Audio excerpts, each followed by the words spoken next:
الحمد لله والصلاة والسلام على سيدنا محمد وعلى آله وأصحابه أجمعين. الحمد لله والصلاة والسلام على سيدنا محمد وعلى آله وأصحابه أجمعين. أما بعد فأعوذ بالله من الشيطان الرجيم. بسم الله الرحمن الرحيم. يا أيها الذين آمنوا قوا أنفسكم وأهليكم نارا وقودها الناس والحجارة عليها ملائكة غلاظ شداد لا يعصون الله ما أمرهم ويفعلون ما يؤمرون. وقال الله تعالى: أم كنتم شهداء إذ حضر يعقوب الموت إذ قال لبنيه ما تعبدون من بعدي قالوا نعبد إلهك وإله آبائك إبراهيم وإسماعيل وإسحاق إلها واحدا ونحن له مسلمون. وقال الله تعالى: رب هب لي من الصالحين. وقال الله تعالى: ربنا إني أسكنت من ذريتي بواد غير ذي زرع عند بيتك المحرم ربنا ليقيموا الصلاة فاجعل أفئدة من الناس تهوي إليهم وارزقهم من الثمرات لعلهم يشكرون. وقال الله تعالى: يا بني لا تشرك بالله إن الشرك لظلم عظيم. وقال الله تعالى: يا بني إن تك مثقال حبة من خردل فتكن في صخرة أو في السماوات أو في الأرض يأتي بها الله إن الله لطيف خبير. يا بني أقم الصلاة وأمر بالمعروف وانهى عن المنكر واصبر على ما أصابك إن ذلك من عزم الأمور. ولا تسعر خدك للناس ولا تمشي في الأرض مرحا إنك لن تخرق الأرض ولن تبلغ الجبال طولا. واقصد في مشيك واغضض من صوتك إن أنكر الأصوات لصوت الحميد. صدق الله العظيم. اللهم صل على سيدنا محمد النبي الأمي وعلى آله وأصحابه وسلم. اللهم صل على سيدنا محمد النبي الأمي وعلى آله وأصحابه وسلم. میرے معزز مسلمان بزرگوں، عزیز بھائیوں اور امت مسلمہ کی مقدس ماں اور بہنوں، مسلمان اپنا معاشرہ خود سنوارا کرتا ہے۔ مسلمان یہ ذمہ داری خود نبھایا کرتا ہے، اور یہ ذمہ داری اللہ نے اس کے سپرد کی ہے کہ معاشرہ تو نے سنوارنا ہے۔ کلکم راع وکلکم مسئول عن رعیتہ۔ معاشرے کے افراد ماں کی گود ہی سے آیا کرتے ہیں، معاشرے کے افراد باپ کے گھر ہی سے نکلتے ہیں، معاشرے کے طبقات جو بنتے ہیں خاندان ہی کے تو افراد ہوتے ہیں، گھر کی زندگی سے نکلنے والے لوگ ہی تو ہوتے ہیں جو معاشرے کا حصہ بنتے ہیں۔ تو اللہ نے اسلامی معاشرے کو سنوارنے کی ذمہ داری ماں باپ پر رکھی ہے۔ ان کی ذمہ داری بتائی ہے، کلکم راع وکلکم مسئول عن رعیتہ۔ تم میں سے ہر شخص ذمہ دار ہے، اس سے اپنے ماتحتوں کی ذمہ داری کے بارے میں پوچھ ہوگی، شوہر سے پوچھ ہوگی بیوی بچوں کے بارے میں، ماں سے پوچھ ہوگی بچوں کے بارے میں، بڑے سے پوچھ ہوگی چھوٹوں کے بارے میں، افسر سے پوچھ ہوگی ماتحتوں کے بارے میں، حاکم سے پوچھ ہوگی رعایا کے بارے میں۔ کلکم راع وکلکم مسئول عن رعیتہ۔ ہر شخص ذمہ دار ہے،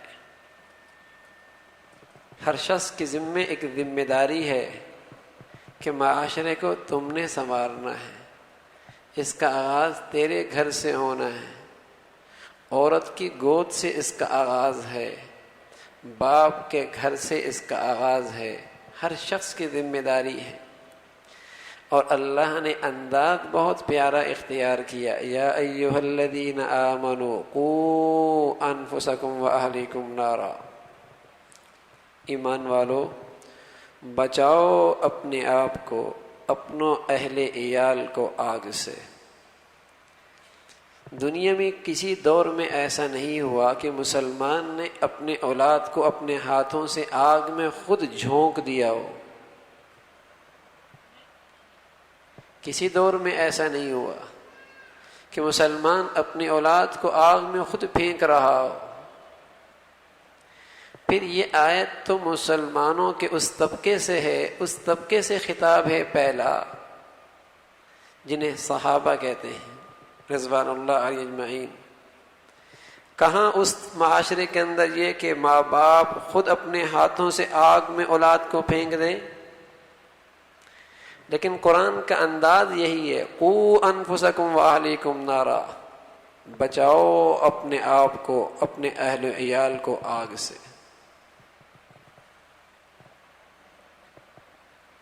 کیا مطلب ہے؟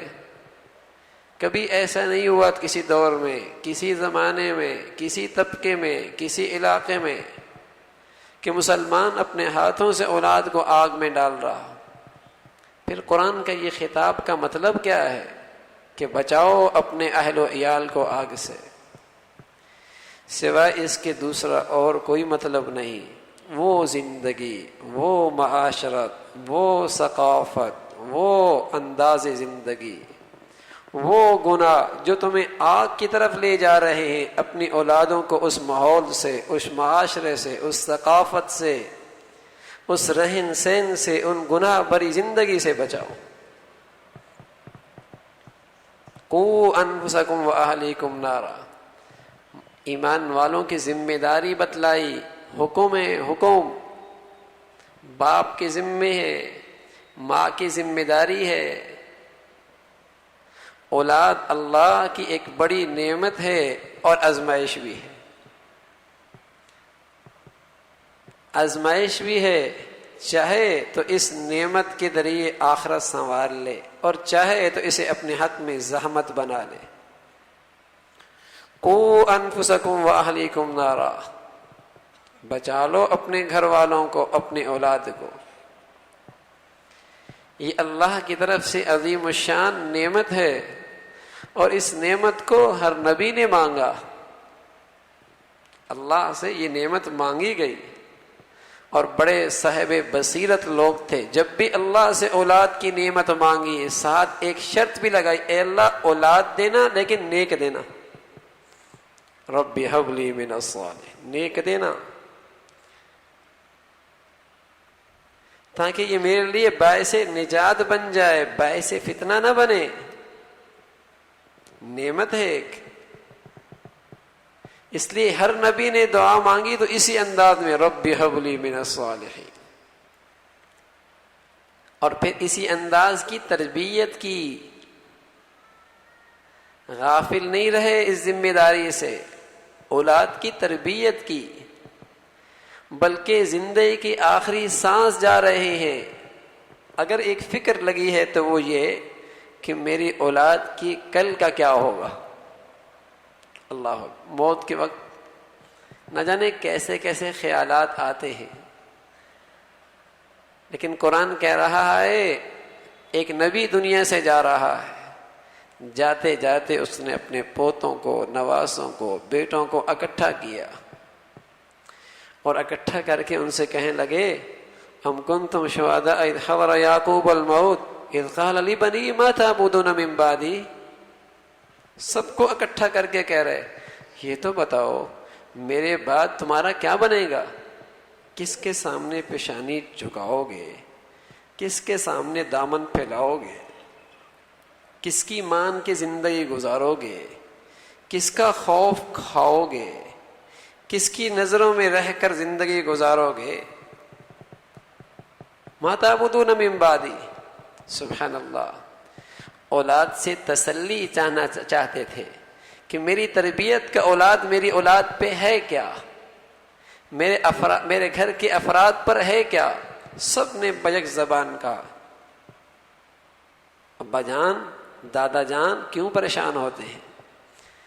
جو زندگی آپ نے سکھائی، جو طریقہ آپ نے سمجھا، جس نہج پہ آپ نے تربیت کی، جس مولا کی محبت دل میں بٹھائی، ہم اس کا در نہیں چھوڑ سکتے۔ ہم اسی ابراہیم کے بندے بن کے رہیں گے، اسی اسماعیل کے بندے بن کے رہیں گے۔ ہاں 3 نسلوں میں نبی تھے، لیکن باپ کو فکر ہے تو اس کی کہ میرے مرنے کے بعد میری اولاد کا رخ کیا ہوگا۔ نبی نے دعا کی، اے اللہ اولاد دے نیک۔ عمران کی بیوی سورہ عمران اسی نسبت سے ہے۔ جب اپنے اندر اولاد کی امید دیکھی تو اللہ سے کہنے لگی رب انی نذرت لک، اللہ میں تیرے نام پہ نظر کر دوں گی جو کچھ میرے پاس ہے، اگر تو نے مجھے اولاد بیٹا دے دیا تو۔ اللہ اکبر، جب اولاد ہوئی تو بجائے بیٹے کے بیٹی ہوئی، وضعتها انثى، بیٹی آئی۔ تو ولادت کی امید تھی تو پہلی کہہ دیا مولا یہ اولاد تیرے لیے ہوگی، میرے لیے نہیں ہوگی، میں اسے تیرے لیے لگا دوں گا، تیرے لیے وقف کر دوں گی۔ اللہ کی شان، جب اولاد ہوئی تو بجائے بیٹے کے بیٹی ہوئی تو کہنے لگے اللہ یہ تو بیٹی ہے، میں نے سمجھا بیٹا ہوگا تیرے گھر کی خدمت کرے گا، بیت المقدس کا خادم بنے گا۔ تو اللہ رب العزت نے فرمایا کہ یہ بیٹی ایسی ہے اس پر ہزاروں بیٹے قربان کیے جا سکتے ہیں، ہزاروں بیٹے۔ ہاں میرے عزیزو، اللہ کی مرضی ہے، یہب لمن یشاء اناثا ویہب لمن یشاء الذکور، جسے چاہے بیٹا دے دے، جسے چاہے بیٹی دے دے۔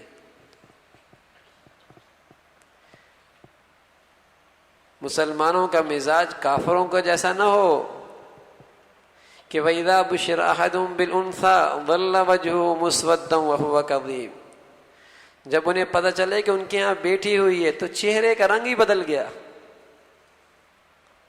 کافروں والا طرز انداز نہ ہو، وَإِذَا بُشِّرَ أَحَدٌ بِالْأُنثَىٰ ظَلَّ وَجْهُهُ مُسْوَدًّا وَهُوَ كَظِيمٌ، چہرے کا رنگ ہی بدل گیا، سیاہ۔ يَتَوَارَىٰ مِنَ الْقَوْمِ، چھپتے پھر رہے کہ کیا کیا جائے، زندہ درگور کر دیا جائے یا اسی شرمندگی کے ساتھ اسے اپنے پاس رکھ لیا جائے۔ اس لیے کہ واقعی اولاد اللہ کی نعمت ہے، بیٹا نعمت ہے، بیٹی رحمت ہے، اور بیٹی والے اس لحاظ سے خوش نصیب ہوتے ہیں کہ انہیں نبی سے نسبت ہو جاتی ہے، اس لیے کہ نبی کی بیٹیاں ہی تو پروان چڑھی ہیں۔ پیارے نبی علیہ الصلوۃ والسلام کی 4 بیٹیاں ہوئیں، 2 بیٹے ایک بیوی سے، ایک بیٹا تیسری بیوی ایک اور بیوی سے، زینب، رقیہ، ام کلثوم، فاطمہ رضی اللہ تعالی عنہ۔ یہ 4 بیٹیاں حضرت ختیجہ سے ہوئیں۔ 2 بیٹی ہوئی ہے قاسم، عبداللہ، یہ بھی حضرت ختیجہ سے، لیکن اللہ نے انہیں بچپن ہی میں اٹھا لیا، بچپن میں ہی اٹھا لیا۔ بلکہ حضور علیہ الصلوۃ والسلام فرمایا کرتے تھے، ایک خاتون آئی اپنا بچہ لے کر حضور علیہ الصلوۃ والسلام کی خدمت میں کہ اللہ کے رسول اس کے لیے برکت کی دعا فرما دے، اس لیے کہ اس سے پہلے میں 3 بچوں کو تدفین کر چکی ہوں۔ حضور علیہ الصلوۃ والسلام نے فرمایا بھائی تم نے تو جہنم سے بہت بڑی آڑ بنا لی ہے۔ پاس بیٹھنے والے نے کہا یا رسول اللہ اگر کسی کے 2 بیٹے دنیا سے چلے گئے، کہا اس نے بھی اپنے لیے جہنم سے آڑ بنا لی؟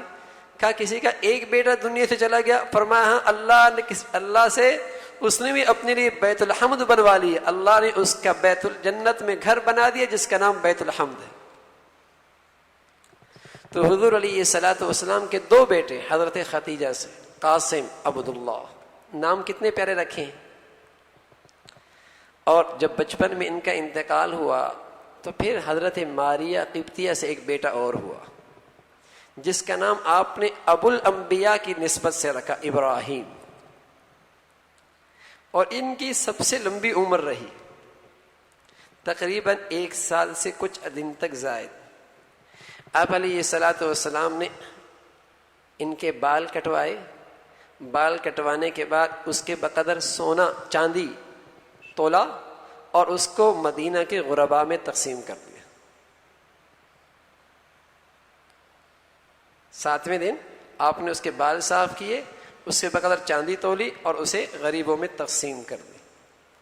اور جب بیمار ہوئے تو حضور علیہ الصلاۃ والسلام نے عبد الرحمن بن عوف کے پاس تھے، ہاتھ میں اٹھائے ہوئے ابراہیم، حضور علیہ الصلاۃ والسلام نے ہاتھ میں لیا اور ہاتھ میں لے کر زندگی کی آخری سانس تھے اور فرمایا، یا ابراہیم، ابراہیم ہم بھی اللہ سے تمہیں بچا نہیں سکتے، کچھ نہیں کر سکتے، جو فیصلہ اللہ کی طرف سے ہے۔ آنکھوں سے آنسو آ رہے ہیں، محبت کے آنسو۔ تو ایک صحابی کہنے، یا رسول اللہ آپ بھی رو رہے ہیں، کہاں؟ یہ محبت کے آنسو ہیں۔ تو انبیاء علیہ الصلاۃ والسلام نے اولاد مانگی، کسی کو اللہ نے بیٹے دیے، کسی کو اللہ نے بیٹیاں دی، کسی کو کچھ بھی نہیں دیا۔ حکیم ہے، جسے بیٹا دیا اس سے کہا یہ نعمت ہے، امتحان ہے، کسی کو بیٹی دی کہا یہ رحمت ہے، خیال کرنا۔ اور آپ علیہ الصلاۃ والسلام نے فرمایا جس کے ہاں 3 بیٹیاں ہوئیں، ان کی صحیح نہج پہ تربیت کی، صحیح جگہ پہ نکاح کر دیا، کل قیامت میں جنت میں میرے اتنے قریب ہوگا جتنی ہاتھ کی 2 انگلیاں آپس میں قریب ہوتی۔ سبحان اللہ۔ ایک صحابی، یا رسول اللہ کسی کے 2 ہی بیٹیاں ہوں، فرما اگر ان کی تربیت صحیح کر لے گا، صحیح جگہ ان کی نسبت قائم کر دے گا، اللہ اسے بھی جنت میں میرا اتنا قریب کر دے گا۔ کتنا قریب ہے، کون نہیں چاہتا جنت میں نبی کی رفاقت؟ تو یہ اللہ کی طرف سے ایک بڑی نعمت ہے کہ اللہ اولاد دے دے اور پھر اللہ اسے تربیت کا سلیقہ بھی دے دے، اولاد کی تربیت کا سلیقہ بھی عطا فرما دے، بڑی نعمت ہے یہ۔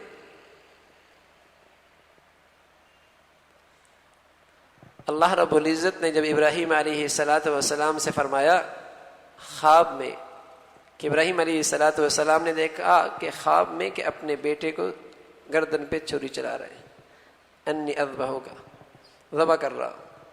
صبح بیٹے کو بولا، کتنی عمر تھی؟ 7 سال 8 سال۔ اسماعیل علیہ الصلاۃ والسلام آئے، کہا بیٹے خواب میں یوں دیکھا ہے کہ میں تیرے گردن پہ چھری چلا رہا ہوں، فانظر ماذا ترى، آپ تو اپنی رائے دیں، کیا رائے ہے؟ کیا بچے کی عمر ہوتی ہے؟ لیکن سبحان اللہ، بچے گھر کا ماحول کا بھی بڑا اثر لیتے، بڑا اثر لیتے۔ بچوں کا دل و دماغ بالکل صاف کاغذ کی طرح ہے، جو دیکھتے ہیں، جو سنتے ہیں، جو اس کے سامنے ہوتا ہے اس صاف کاغذ پہ نقش ہوتے چلا جاتا ہے، پھر وہی کرتا ہے، وہی بولتا ہے، وہی عادتیں بنتی ہیں، وہی اس کا کردار بنتا ہے۔ جو وہ دیکھ رہے ہیں، جو وہ سن رہے ہیں، جو اس کے ارد گرد ہو رہا ہے، جو اسے سنایا جا رہا ہے، جہاں اسے بھیجا جا رہا ہے، آگے جا کر وہ اس کا کردار بنتا ہے۔ اولاد، بچہ نرم مٹی کی طرح ہے، جس ماحول میں بھیجو گے اس ماحول میں وہ ڈھل جائے گا، جس پختہ نہیں ہے وہ کچی مٹی ہے، جس ماحول میں بھیجو گے جو دیکھے گا اس ماحول میں وہ ڈھل جائے گا، وہی اس کا کردار بن جائے گا، جو وہ دیکھ رہا ہے، جو وہ سن رہا ہے، جو اس کے ارد گرد ہو رہا ہے۔ اس لیے اللہ نے بچوں کے اندر تربیت قبول کرنے کا مادہ سب سے زیادہ رکھا ہے۔ نقال ہوتے ہیں، نقال، خوش نصیب ماں باپ نماز پڑھتے ہیں تو بچے بھی ساتھ کھڑے ہو جاتے ہیں، رکوع کر رہے ہوتے ہیں بچے بھی رکوع کر رہے ہوتے ہیں، سجدہ کر رہے ہیں تو بچے بھی سجدہ کر رہے ہوتے ہیں، تلاوت کر رہے ہیں تو بچے بھی ساتھ بیٹھ، نقال ہے نا۔ اور یہی ماں باپ گانے کے انداز اختیار کر، بچہ بھی گانا گانے لگ جائے گا۔ جو گھر میں دیکھیں گے، ارد گرد دیکھیں گے، جہاں انہیں بھیجا جا رہا، جو دیکھیں گے بچے وہ کریں گے۔ گالی سنیں گے تو گالی بولیں گے نا، قرآن سنیں گے تو قرآن بولیں گے، ادب کے تہذیب کے الفاظ سنیں گے دیکھیں گے تو وہی ان کی زبانوں پہ آئے گا، صاف کاغذ کی طرح۔ آپ کسی بچے کے سامنے سوائے عربی کے اور کچھ نہ بولیں، کچھ نہ بولیں، یقین جانیں چاہے وہ میمن ہو پٹھان ہو، بولے گا تو عربی بولے گا، اس لیے کہ سن وہی رہا ہے، وہی اس کے صاف کاغذ پہ نقش ہو رہا ہے، وہی بولے گا۔ سنتا اپنی مادری زبان ہے، اس لیے جب بولتا ہے تو مادری زبان بولتا ہے، اس لیے جو دیکھتا ہے، جو اس کے ارد گرد ہو رہا ہے وہ نقش ہو رہا ہے، اور آگے جا کر وہ کردار بنتا ہے اس کا۔ تو یہاں ابراہیم علیہ الصلوۃ والسلام کی تربیت میں بیٹا وہ دیکھ رہا ہے کہ باپ کسی کے سامنے جھکتا ہے، کسی کی محبت اس کے ہاں سب سے زیادہ ہے، کسی کے خاطر وہ ہر قربانی کے لیے تیار رہتا ہے، کسی کے عظمت کے سامنے ہر وقت سر بسجود رہتا ہے، جس کی اطاعت اس کی زندگی کا سب سے بڑا سرمایہ ہے، وہ دیکھ رہا ہے زندگی میں۔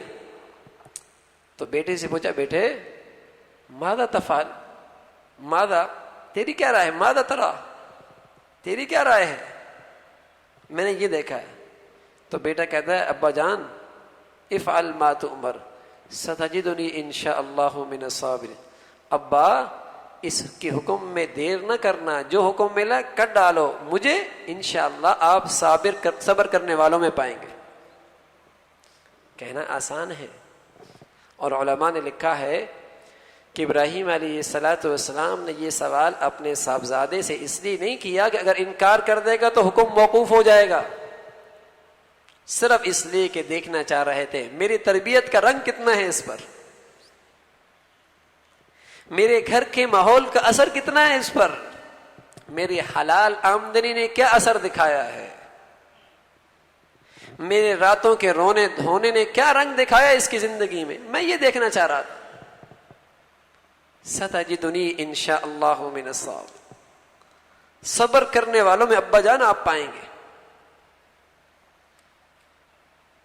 تو ہر نبی نے اللہ سے اولاد مانگی، اولاد مانگی اور پھر اس کی تربیت کی، اور اللہ سے ہمیشہ نیک صالح اولاد مانگی، اور اللہ نے اپنے مقبول بندوں کی دعا کا تذکرہ کیا کہ وہ ہمیشہ یہ دعا کرتے ہیں، ربنا ہب لنا من ازواجنا وذریاتنا قرۃ اعین وجعلنا للمتقین اماما۔ اللہ کے مقبول بندے اپنے اہل و عیال کے لیے دعا کرتے ہیں، ربنا ہب لنا من ازواجنا وذریاتنا قرۃ اعین، اے اللہ میرے گھر کے افراد کو میری آنکھوں کی ٹھنڈک بنا۔ اور اللہ کے مقبول بندوں کے ہاں اس کی اولاد، اس کے اہل و عیال آنکھوں کی ٹھنڈک اسی وقت بنتے ہیں جب وہ اللہ کے فرما بردار ہوتے ہیں۔ وجعلنا للمتقین اماما، اے اللہ انہیں پرہیزگاروں کا بھی ہمیں پیشوا بنا دے کہ لوگ میرے اولاد کی زندگی دیکھ کر تقوی کی راہیں سیکھیں، منزل تک رسائی حاصل کریں، تقوی کی روشنی میں لوگوں کو منزل نصیب ہو، ایسی اللہ میرے گھر کے افراد کو بنا دے۔ یہ مسنون دعا ہے، مسلمان کو اس دعا کا اہتمام کرنا چاہیے۔ اگر ماں باپ ساری زندگی اس انداز کی دعا کرتے رہیں تو یہ دعا اولاد کی زندگی میں ضرور رنگ لاتی ہے۔ بعض اوقات اولاد ارد گرد کے ماحول سے متاثر بھی ہو جاتی ہے، لیکن اگر ماں باپ گڑ گڑاتے ہوئے یہ دعائیں اپنی زندگی کا دستور بنا لے تو اللہ آخر میں ضرور منزل بدل دیتا ہے۔ دعا کرنی چاہیے۔ ابراہیم علیہ الصلوۃ والسلام دعا کر رہے ہیں، ربنا انی اسکنت من ذریتی بواد غیر ذی زرع عند بیتک المحرم ربنا لیقیموا الصلاۃ فاجعل افئدة من الناس تہوی الیہم وارزقہم من الثمرات۔ سبحان اللہ، اولاد کی تربیت کا انداز سکھایا ہے۔ باپ اگر واقعی اولاد پر شفیق اور مہربان ہے تو پھر پہلے کس چیز کی فکر کرنی چاہیے، بعد میں کس چیز کی فکر کرنی چاہیے؟ اولاد کے ہاں کیا چیز زیادہ قیمتی ہے اور کیا چیز دوسرے نمبر پر ہے؟ اگر واقعی ماں باپ کو عقل و شعور ہے تو وہ اولاد کی تربیت اسی دعا کے تناظر میں کریں گے۔ ابراہیم علیہ الصلاۃ والسلام دعا کر، اے اللہ یہ وادی زر ہے، یہاں اولاد کے چھوڑ کے جا رہا ہوں، بیت اللہ قریب ہے، کیوں؟ ربنا لیقیموا الصلاۃ، تاکہ یہ نمازی بن جائے۔ ربنا لیقیموا الصلاۃ۔ پہلے مسلمان اہتمام کرتے تھے کہ جب گھر کی تعمیر کرنے لگتے، گھر لینے لگتے، دیکھتے مسجد کون سی آباد زیادہ قریب ہے، وہاں جا کے گھر لے لیں گے، اولاد بچ جائے گی، اولاد بچ جائے گی۔ ربنا لیقیموا الصلاۃ، اے اللہ حرم کے قریب ڈیرے ڈال دیے، کیوں؟ ربنا لیقیموا الصلاۃ، یہ تیرا بن جائے، بس تیرے سامنے جھکنے والے بن جائیں۔ دوسرے نمبر نے فرمایا فجعل افئدۃ من الناس تہوی، اے اللہ اب تو ان کی معیشت کا بھی انتظام کر دینا، ان کے کھانے پینے کا بھی انتظام کرنا۔ ارے ایک دانا باپ اولاد کی تربیت کا کیا طرز اختیار کر رہا ہے؟ ٹھیک ہے لباس بھی پہنائیے، اچھا کھلائیے، اچھا پہنائیے، اچھی رہائش دیجیے، اچھی سواری کی بھی فکر کیجیے، لیکن اللہ کے لیے اللہ سے تعلق میں یہ چیز اس سے زیادہ اہم ہے۔ ایمان کی قیمت اس سے زیادہ ضروری، اللہ سے تعلق اس سے زیادہ ضروری۔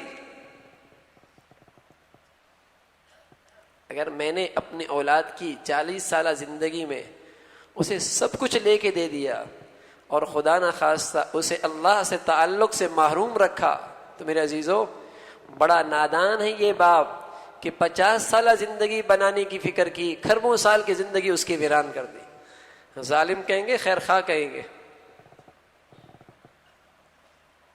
سمجھدار کہیں گے، نادان کہیں گے، محسن کہیں گے یا کچھ اور لقب دیں گے۔ 40-50 سالہ زندگی کی فکر کی اور کھربوں سال اس کی ویران کر دی، اسے ایسے ماحول میں ڈالا۔ حضرت عمر رضی اللہ عنہ خدمت میں ایک باپ آیا اپنی بیٹی کی شکایت کرنے کے لیے کہ بڑا نافرمان ہے، بڑا نافرمان ہے۔ اللہ، تو بیٹے کو بلایا گیا، تم باپ کی نافرمانی کرتے ہو؟ تو بیٹا کہنے لگا حضرت یقیناً مجھ سے نافرمانی ہوئی ہے، لیکن میرا بھی حق ہے ایک باپ پر، اس لیے کہ اس نے مجھے کچھ پڑھایا، سکھایا، تربیت نہیں کی، اور جب اس نے جس ماں کا انتخاب کیا نہ اس کی دینداری کا خیال رکھا، جب میرا نام رکھا تو میرا نام بھی رکھا جعل، جعل کے معنی گندا کیڑا، نام بھی ایسا رکھا۔ حضرت عمر رضی اللہ عنہ نے فرمایا بھائی بیٹے نے حق ضائع کیا ہے لیکن باپ نے اس سے بڑا حق ضائع کیا ہے۔ ہمارے ایک بزرگ ہیں، ان کے پاس ایک باپ آئے شکایت کرنے کے لیے، حضرت میرا بیٹا فلاں ڈگریاں حاصل کر چکا ہے، فلاں ڈگریاں حاصل کر چکا ہے اور اتنی تنخواہ ہے، اور میں نے ہزاروں نہیں لاکھوں روپے لگا کر اس کی تعلیم کا انتظام کیا ہے، اور آج اتنا بڑا افسر بن چکا ہے اور مجھے مارتا ہے۔ تو حضرت نے فرمایا کوئی تربیت کی ہے اس کی؟ کہا حضرت تعلیم دلائی ہے، لاکھوں روپے خرچ کیے ہیں، اتنی ڈگریاں ہیں۔ حضرت نے فرمایا بھائی کوئی تربیت بھی کی ہے؟ کمانے والی مشین نہیں بولا کہ مشین بنا دیا کہ نہیں بنایا، انسان بھی بنایا ہے، تربیت بھی کی ہے۔ کہا کسی اللہ والے کے پاس بھی لے گئے، کسی اچھی صحبت میں بھی لے گئے، اللہ کا تعلق بھی بنایا، کہا یہ تو نہیں ہوا۔ کہا بھائی پھر حیوان کو ٹکریں مارا ہی کرتا ہے نا، انسان تو تربیت سے بنتا ہے، انسان تو تربیت سے بنتا ہے، جب وہ نہیں ہوگی تو پھر اولاد یہی منظر دکھائے گی کہ تربیت جو نہیں کی اسے اللہ کی نافرمانی سے نہیں بچایا۔ رسول اللہ صلی اللہ علیہ وسلم فرمایا کرتے تھے جس کی خاطر تم اپنے اللہ کو ناراض کرو گے، اللہ مرنے سے پہلے اسی کو تم پہ مسلط کر دے گا۔